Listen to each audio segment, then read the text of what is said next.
क्या कहना चाहती हैं, लेकिन अम्मी आप।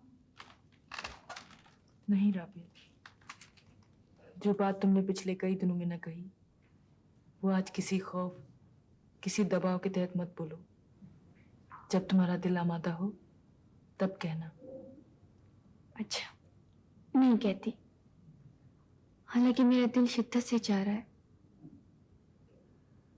अम्मी, हम दोनों का एक दूसरे के अलावा इस दुनिया में और कोई भी नहीं है। जब भी दिल भर आएगा, आपके अलावा किससे कह सकूंगी? अच्छा, अब अंदर चले।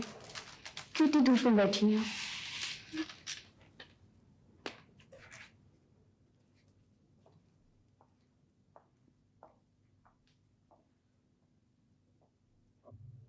देखो, मैंने तुमसे पहले भी कहा था कि इन तस्वीरों पर मत जाना। ऐसी बहुत सी तस्वीरें तुम्हें हम रईसों की मिल जाएंगी। लेकिन ये हकीकत है कि मेरी माँ की शादी सिर्फ वो होती है जो पूरी दुनिया के सामने एतराफ पा सके। ऐसी ढकी छुपी शादियां हम रईसों की रिवायात में शामिल हैं।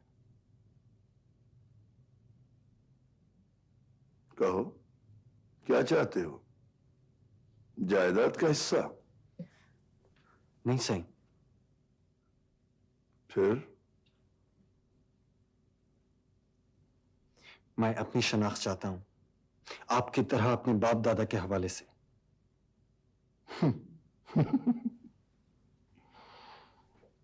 मेरी तरह? काफी होशियार मालूम होते हो। देखिए, मैं आपके साथ कोई फ्रॉड नहीं कर रहा।